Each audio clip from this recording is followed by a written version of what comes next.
दोस्तों, आज की वीडियो होने वाली है न्यू जनरेशन ऑफ वेब 3.0 पर। उसके लिए हम पहले समझेंगे वेब 1.0, वेब 2.0।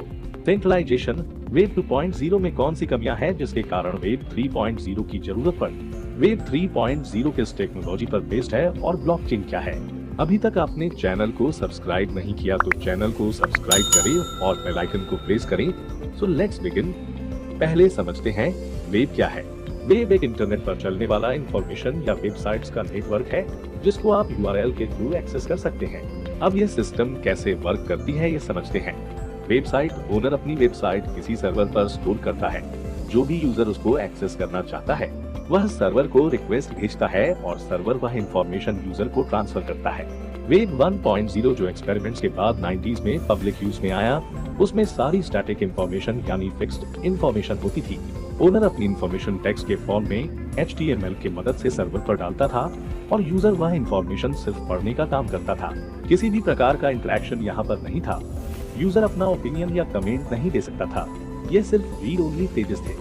इसको एक्सेस करने के लिए कोई लॉगिन की जरूरत नहीं थी और यूजर की कोई भी इंफॉर्मेशन स्टोर नहीं होती थी, इसलिए एनालिटिक्स और उस पर डिपेंड एड्स नहीं होते थे। What is web 2.0? 2004 साल के एंड में वेब 1.0 में जो रीड ओनली का कॉन्सेप्ट था वह वेब 2.0 में चेंज हुआ रीड एंड राइट से। मतलब अब वेब ओनर जो भी कंटेंट वेबसाइट पर डालेगा उस पर यूजर कमेंट या ओपिनियन दे सकेगा और इसके चलते वेब ओनर और यूजर की इंटरेक्शन बढ़ने लगी। इस इंटरेक्शन की वजह से पिक्चर में कुछ नई social networking companies, blog sites, video and image sharing sites आ गई। इन सब की वजह से वेब 2.0 फास्ट ग्रो होने लगी। बट यह सब प्रोसेस जो हो रहा था वह बाद में सेंट्रलाइज होने लगा। जैसे कि आपके पास गूगल का जो एक अकाउंट है उससे आप गूगल के सारे प्रोडक्ट्स फ्री में यूज कर सकते हैं। इससे हमारा web interaction easy and faster हो गया। उसका कंट्रोल गूगल के पास है। अगर गूगल चाहे तो उसके लिए वो चार्जेस लेना शुरू कर सकता है। आपको ना चाहते हुए भी वह चार्जेस देने पड़ेंगे। ऐसा सभी सेक्टर में हो सकता है। यही सेंट्रलाइजेशन का डिसएडवांटेज है। इस सेंट्रलाइजेशन की वजह से एक और कॉन्सेप्ट सामने आई, वह है टारगेटेड एड। मतलब एक ऑर्गेनाइजेशन या कंपनी आपका सारा डेटा जो आप सर्च करते हो वह कलेक्ट करेगी और उसके अकॉर्डिंग आपको सारे एड्स दिखेंगे। जैसे कि मैं ये वीडियो YouTube पर डालने वाला हूँ, यह YouTube से पहले गूगल जानता है, क्योंकि मैंने जो भी रिसर्च किया है वह गूगल की हिस्ट्री में से हो गया है और उसके हिसाब से गूगल मुझे ऐड दिखाएगा। इस वजह से वेब 2.0 का और एक डिसएडवांटेज सामने आता है जो कि है लैक ऑफ प्राइवेसी। वेब 2.0 में भी अच्छे एन्क्रिप्शन एल्गोरिदम अवेलेबल है जो कि आपके डेटा को सिक्योरिटी प्रोवाइड करते हैं, पर आपका डेटा लिमिटेड सर्वर्स पर होता है, इसलिए उसे हैक करना पॉसिबल है। इसलिए डेटा सिक्योरिटी ये भी वेब 2.0 का डिसएडवांटेज बन जाता है। What is web 3.0? वेब 2.0 के सेंट्रलाइजेशन, डेटा प्राइवेसी, सिक्योरिटी ऐसे इश्यूज को ओवरकम करने के लिए वेब 3.0 एक्चुअल में लाने की प्रोसेस शुरू हुई। Web 3.0 is also known as semantic web and is decentralized, verifiable and secure. Web 3.0 network पूरा डिसेंट्रलाइज्ड है, यानी आपके डेटा का कोई एक कंट्रोलर नहीं होगा। आपका डेटा किसी एक सर्वर पर स्टोर नहीं होगा। वह डेटा अलग अलग नोड्स या डिवाइसेस पर स्टोर होगा जो नेटवर्क में कनेक्टेड लोग यूज करते हैं। इसके वजह से सेंट्रलाइजेशन पूरा खत्म होगा। अब एग्जाम्पल से समझते हैं। हम फेसबुक पोस्ट का एग्जाम्पल लेते हैं। समझ लीजिए आपने वेब 2.0 में एक पोस्ट फेसबुक पर डाली है। वह पोस्ट फेसबुक के सर्वर पर स्टोर होती है और लोगों को दिखती है।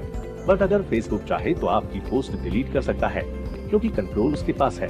यही पोस्ट अगर आप वेब 3.0 में चलने वाली वेबसाइट पर डालते हैं तो वह पोस्ट अलग अलग नोड्स पर स्टोर हो जाती है और वह पोस्ट कोई भी डिलीट नहीं कर सकता। Hence, this network is decentralized. Web 2.0 में आप एक प्रोडक्ट है जो सर्विस यूज करते हैं और वेब 3.0 में you are the owner of your data. जो भी चेंज डेटा में करना है वो आप ही करेंगे। Hence, data privacy is achieved. Web 3.0 में आपका डेटा हैक नहीं हो सकता बिकॉज उसके लिए न्यू एन्क्रिप्शन एल्गोरिदम और हैश यूज किए गए हैं। अगर किसी ने डेटा हैक करने की कोशिश की तो उसे सारे नोड्स पर जो हैश है उसे चेंज करने में सालों लग जाएंगे। Hence, you are secure. Web 3.0 में आपकी डिजिटल आइडेंटिटी आपके फिजिकल आइडेंटिटी से कनेक्टेड नहीं होगी। वेब 3.0 के decentralised, verifiable, secure in characteristics को रियलिटी में लाने के लिए अलग अलग टेक्नोलॉजी सामने आ सकती है। उसमें से अभी ब्लॉकचेन टेक्नोलॉजी ये पॉपुलर हो रही है। ब्लॉकचेन टेक्नोलॉजी ये एक रिकॉर्ड स्टोरिंग और कीपिंग टेक्नोलॉजी है।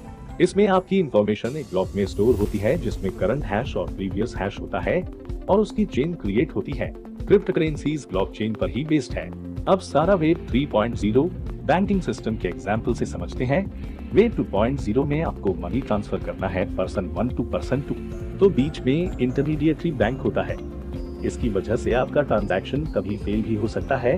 फॉर एग्जाम्पल, अगर बैंक एप्लीकेशन में प्रॉब्लम हो या आपकी ट्रांजैक्शन लिमिट खत्म हुई हो, इसकी वजह से वेब 3.0 में crypto currencies based on blockchain picture में आए। उसके वजह से डिसेंट्रलाइजेशन हुआ और बैंक इंटरमीडिएटरी खत्म हो गई। स्ट्रॉन्ग एन्क्रिप्शन एल्गोरिदम की वजह से सिक्योरिटी इंश्योर हुई। आपका डेटा भी आप ही कंट्रोल करेंगे on the basis of crypto currencies algorithm, इसलिए डेटा प्राइवेसी भी अच्छी हुई।